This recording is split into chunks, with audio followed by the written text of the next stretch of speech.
उदयपुर में सहेलियों की बाड़ी स्थित जलदाय विभाग का ऑफिस इन दिनों इंटरनल पॉलिटिक्स और भेदभाव का ठिकाना बना हुआ है। करीब 7-8 सालों से जेईएन के पद पर कार्यभार संभाल रही दिव्या बंसल द्वारा यहां ट्रांसफर होकर आए नए कार्मिकों को चार्ज नहीं देने और मानसिक प्रताड़ित करने का मामला सामने आया है। करीब 15 दिन पहले इस ऑफिस में रिक्त पद पर आई जेईएन सरिता यादव ने एक अन्य जेईएन दिव्या बंसल पर मनमानी करने के आरोप लगाए हैं। उन्होंने बताया कि विभाग में 3 जेईएन के पद हैं, लेकिन आज से पहले 2 पद खाली होने से जेईएन बंसल के पास अतिरिक्त चार्ज था। गत 16 जनवरी को सरिता का विभाग में रिक्त पद पर पदस्थापन हुआ, लेकिन बंसल द्वारा उन्हें न तो चार्ज दिया गया है और न ही कमरे में बैठने दिया जा रहा है। जेईएन दिव्या बंसल सरकारी विभाग के कमरे पर ताला जड़कर चली जाती है और अन्य जेईएन इधर उधर भटकते रहते हैं। कई बार चार्ज मांगने पर भी 15 दिन से उन्हें चार्ज नहीं मिला है। सरिता ने इस मानसिक प्रताड़ना पर सीएम को भी पत्र लिखा है। सरिता यादव ने बताया कि इस विभाग में बरसों से अपनी सीट पर जमी जेईएन की पॉलिटिक्स और अन्य कार्मिकों के प्रति भेदभावपूर्ण रवैये से सभी परेशान हैं। जेईएन गुटबाजी करते हुए अन्य कार्मिकों को परेशान करती है। उन्होंने कहा कि जब अपने साथ हो रहे अन्याय की कोई आवाज उठाता है तो उल्टा उस पर ट्रांसफर की कार्रवाई हो जाती है। सरिता यादव ने एएन सृष्टि मेनारिया पर भी अधिकार क्षेत्र से बाहर जाकर पूर्व में आवंटित जोन में बदलाव करने के आरोप लगाए हैं। इस पूरे मामले पर जब हमारी टीम विभाग पहुंची तो पता चला कि यहाँ के अन्य कार्मिक भी जेईएन दिव्या बंसल की पॉलिटिक्स से परेशान हैं। यहाँ कई ऐसे कार्मिक हैं जो अपने अधिकार के लिए कोर्ट की शरण में गए हुए हैं। इसी ऑफिस में काम करने वाले एक सीनियर कर्मचारी ने बताया कि जेईएन और उनके गुट की वजह से सभी परेशान हैं और कोई खुलकर सामने इसलिए नहीं आता क्योंकि यहाँ बड़े अधिकारी भी जेईएन के प्रभाव में हैं और कोई कार्रवाई नहीं करते। ऐसे में सभी को अपने ट्रांसफर का डर है। उन्होंने कहा कि कोई आवाज उठाता है तो उसे प्रताड़ित करने के लिए अलग अलग जगह ड्यूटी लगा दी जाती है। आपको बता दें कि कुछ समय पूर्व ही बड़गांव क्षेत्र में 3 से 4 करोड़ रुपए के विकास कार्य स्वीकृत हुए हैं। ऐसे में अगर जेईएन दिव्या बंसल सरिता यादव को चार्ज दे देती है तो ये सारे काम सरिता की देखरेख में संपन्न होंगे। फिलहाल ऑफिस के इंटरनल पॉलिटिक्स का शिकार सिर्फ सरिता ही नहीं बल्कि यहाँ के कई कर्मचारी हैं जो कभी भी खुलकर बगावत कर सकते हैं। जी, मैं सरिता यादव, जेईएन अभी सहेलियों की बाड़ी में मेरा ट्रांसफ़र हुआ है और लगभग 16 दिन से भी ज़्यादा हो चुके हैं और मेरे को अभी तक भी चार्ज नहीं लेने दिया जा रहा है। जबरन मतलब कमरे पे भी ताला लगाया जाता है और उसके अलावा इन सब के पीछे दिव्या बंसल जी ही हैं और वो जबरन मेरे जोन का भी चार्ज लेके बैठी हुई हैं, जो कि उनको एडिशनल चार्ज था। पहले आदित्य शर्मा जी थे, उनके पास चार्ज था और उसके बाद से वो फोरमैन साहब थे, उनको हैंडओवर करके गए थे। फिर फोरमैन साहब का प्रमोशन होने से उन्होंने दिव्या बंसल को वो चार्ज हैंडओवर किया था, क्योंकि कोई एक तो संभालेगा पूरा चार्ज। पर वो दिव्या बंसल तब से लगभग 7 साल से ज़्यादा हो चुका है और वो चार्ज वो संभाल रही हैं और अभी उनका पूरा का पूरा दावा ये है कि पूरी सहेलियों की बाड़ी उनकी है। वो अपना चार्ज किसी को नहीं देंगी, वो एडिशनल चार्ज भी मुझे नहीं देना चाह रही हैं और इसके लिए उन्होंने सहायक अभियंता महोदय को भी मतलब गुमराह करा और उनको बोला कि उनके अकॉर्डिंग आदेश निकाला जाए।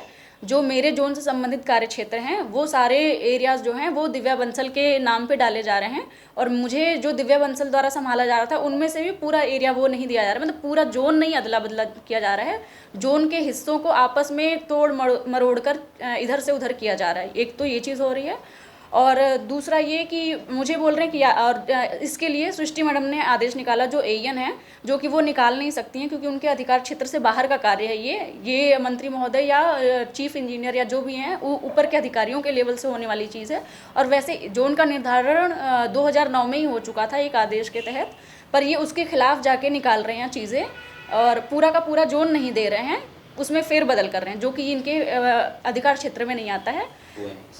मेरे यहाँ आने के बाद मेरे सुनने में ऐसा आया है कि बेदला में कार्य स्वीकृत हुए हैं, उसके अलावा शायद फिल्टर प्लांट पे भी कार्य स्वीकृत हुआ है और शायद इसीलिए इनकी मंशा ऐसी है कि ये सारा कार्य इनको मिले। जबकि इन्होंने मंशा तो क्या, इन्होंने खुद कल साफ साफ ये चीज़ कहा है कि मैंने वो कार्य का प्रपोजल बनाया था और मैंने स्वीकृत कराया है, इसलिए वो काम मुझे ही कराना है। आई थिंक 4 करोड़ 5 करोड़ के अराउंड होगा, टोटल का मुझे नहीं आइडिया है, पर शायद बेदला का प्रोजेक्ट ऐसा कुछ होगा। आपने मानसिक प्रताड़ना का भी एक लेटर लिखा है। जी, मानसिक प्रताड़ना, ये ही तो मानसिक प्रताड़ना है कि मुझे 15-16 दिनों से यहाँ पे मतलब इस तरह से बिठाया जा रहा है कि जैसे मैं निठल्ली बन के नल्ला बन के यहाँ पे बैठी हुई हूँ, मेरा कोई काम ही नहीं है। इवन अभी भी इनकी मानसिकता यही है मुझे लेके कि ये अभी जैसे कि विधानसभा चल रही है तो इन्होंने पूरी तैयारी कर रखी है कि जैसे ही विधानसभा ख़त्म होगी वैसे ही मुझ पे किसी भी तरह के घटिया गिरे हुए आरोप लगा के, जो कि इनके नेचर में हमेशा से रहा है, मेरे कैरेक्टर पे उंगली उठा के ये सब करके मुझे मेरा ट्रांसफ़र यहाँ से बाहर या कहीं भी कराने का इनका कोशिश अभी भी जारी है लगातार। और इसीलिए शायद ये चार्ज भी मुझे नहीं दे रहे हैं कि इसका तो ट्रांसफ़र हो जाए, करा देंगे, ये तो चली जाएगी।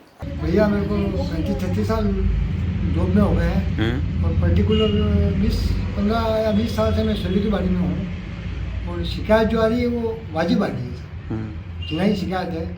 तो विभाग सभी को साथ लेके चलता है, अपनी हठधर्मी से नहीं चलता है। पब्लिक डिपार्टमेंट है, सबकी सुननी पड़ती है। ये जो इनका रवैया जो है ना जेएन मैम का, वो रवैया ठीक नहीं है।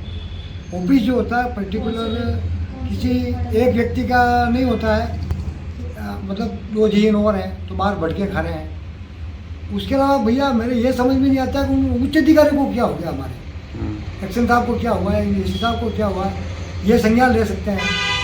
मगर इसके लिए ऊपर भी लोग गए, ऊपर भी शिकायतें हुई है, मगर ढाके पत्ते 3 के 3 ही अभी तक, और कोई चेंजेस नहीं है।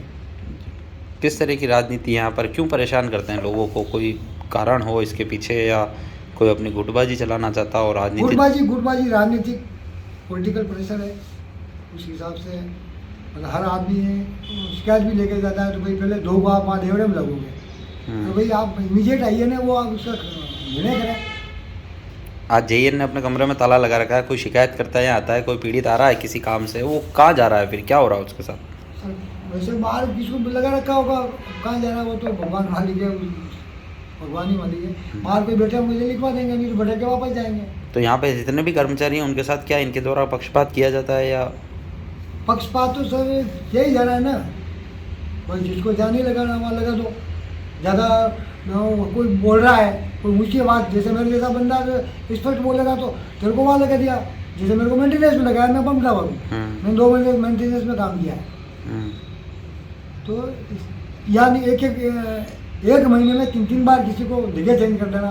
दिवाली लगाया मुझे, देव मुरली लगाया, अम्बे टेम्पल लगा दिया, और कहीं लगा देंगे। 4-6 महीने और बच रहे हैं रिटायरमेंट में, तो मैं कहता हूँ आपकी इच्छा पूरी कर लो भाई, 5-2-4 जगह और मेरे को लगा दो। मानसिक प्रताड़ित किया जाता है? मानसिक प्रताड़ना की जाती है। उसके अलावा साहब सबसे बड़ी बात ये है कि यहाँ राज्य सरकार के आदेशों की पालना नहीं होती। अब किस प्रेशर में नहीं हो रही है, ये उच्च अधिकारी भी संज्ञान नहीं ले रहे भाई। एक शासन उप सचिव के आदेश को आप आधे घंटे में फॉलो कर रहे हो, 20 मिनट में, और उसी शासन सचिव उप शासन सचिव के आदेश को आप 1 मिनट तक नहीं कर रहे हो, तो ये कहाँ का न्याय है भाई? राज्य सरकार सबके लिए, राज्य सरकार सभी की है।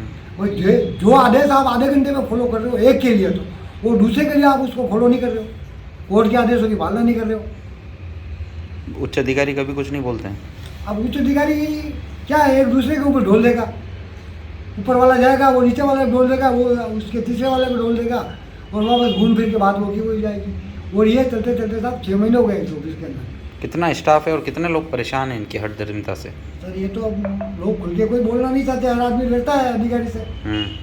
हर व्यक्ति तो नहीं बता सकता मैं परेशान हूँ, बाकी साहब लोग का 2-5-6 को छोड़ के सभी